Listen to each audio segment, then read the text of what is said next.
Speaking of way stations, I just crossed into Oklahoma and we got a way station coming up, and you can almost always count on getting pulled over at this way station. Truck.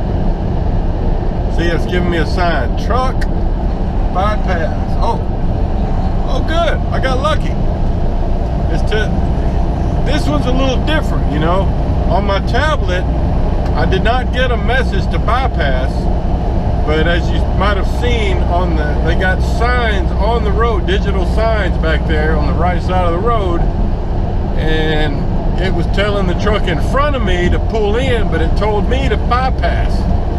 But that's pretty rare, because I almost always have to pull into this way station. It's one of the most active way stations. It's probably the most active way station that I come across. Of course, I come through here a lot, but anyway, I'm bypassing it today. But I wanted to talk again, and I've only got a few more miles before I'm going to stop. But since that sun is kind of out of your eyes now, I'm going to try to finish this up.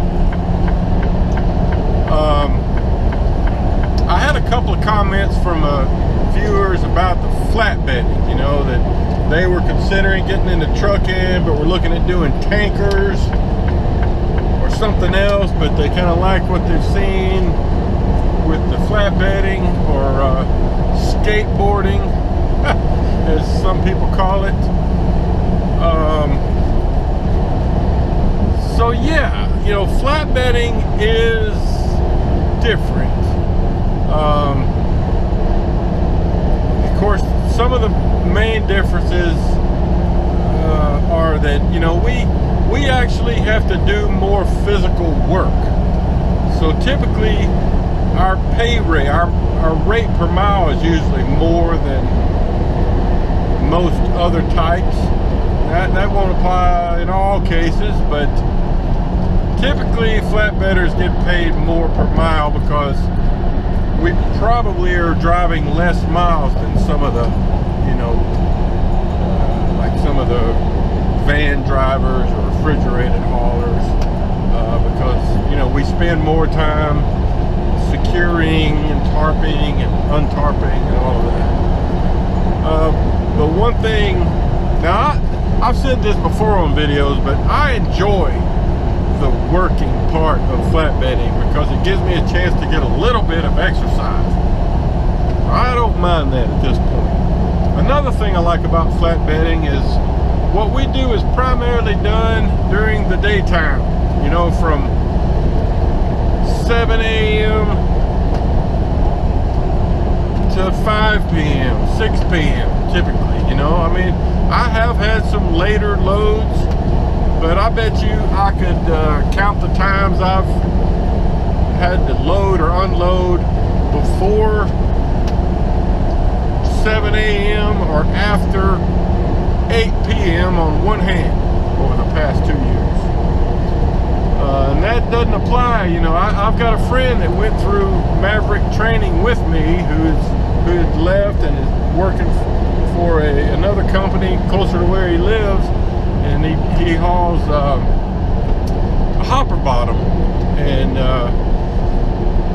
you know, their unload and pickup times are much different. I mean, he has to leave out a lot, you know, at like 1 or 2 a.m. to go places.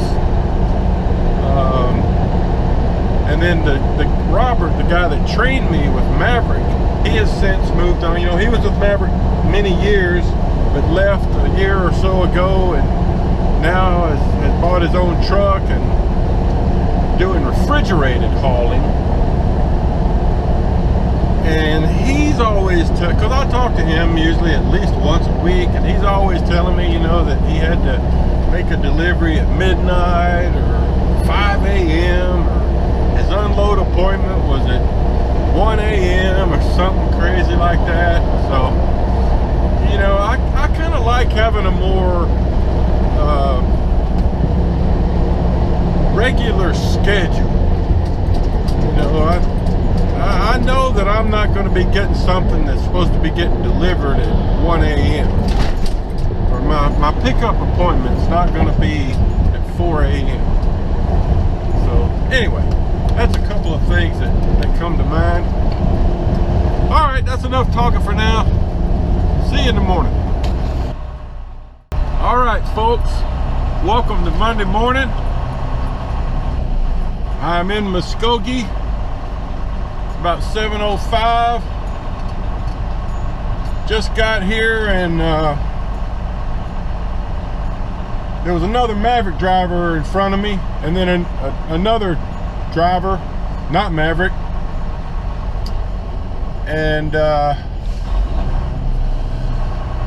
Maverick driver had checked into this office here, even though this is not where we need to be. And the guy in there evidently told us to kind of come through here, stay to the right, and that should take us to where we need to be.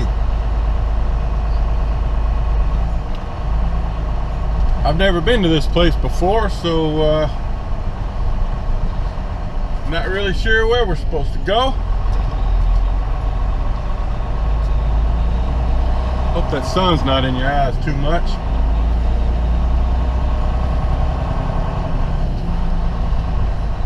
Yeah, there wasn't any signs out there on the road to help us find the place that we're supposed to be. So I hope I'm going to the right place. Oh, mercy. Okay, there's the other Maverick driver, so I guess we're doing this right. All right, let me start getting untarped here. I'll get back to you. All right, guys, I'm next in line to get unloaded. I've already gotten untarped, unsecured. I'm actually in the unloading warehouse, but I'm not in the unloading position. So when this truck in front of me pulls out, I'll be next. One of the unloaders already came up and got my paperwork, and he looked at my trailer and said, "I don't see that very often." I'm like, "What's that?" He said, "Shotgun," which I already talked about. Like I said, most people load suicide, but I told him with this one, I loaded shotgun so I can make sure my tarps cover the sides. I don't even know if they care about tarps, because the truck that was ahead of this guy and the truck behind me came in without any tarps on, so I don't know how important that is or not. But our work instructions say to tarp, so I tarp. All right, so I'm pulling into position here.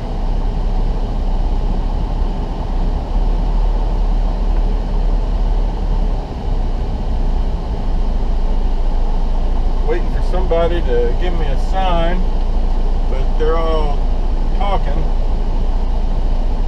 Probably doesn't matter that much. All right, I'm gonna stop, right? Oh, there's a guy giving me. All right, he told me to stop, so. All right, let me see if I can get unloaded here. All right, here's a shot of him getting unloaded here. See, he can turn that hook there either way. It doesn't matter if it's shotgun or suicide. It's just as easy for them either way. All right, so there she goes, from Granite City to Muskogee. All right, let me get out of here. Okay, guys, got unloaded, got all my stuff put away. There's the door I came out of. There's the guy that was behind me leaving. But just wanted to give you a quick shot of this. I'm actually, I think this is called, part of the port of Muskogee, because to get into this place, had to pass by an Oakley terminal. And I'd heard they had a place over here. So you can see they do a lot of barge traffic, unloading and stuff here, but we're right on the banks of the Arkansas River. So giving you a shot of that. So anyway, I'm just gonna loop out of here and follow that truck and head to Fort Smith. You know, they've already sent me a deadhead order to Fort Smith. That'll take me about an hour and 45 minutes because I'm gonna stop and get fuel on the way there. So let me get rolling.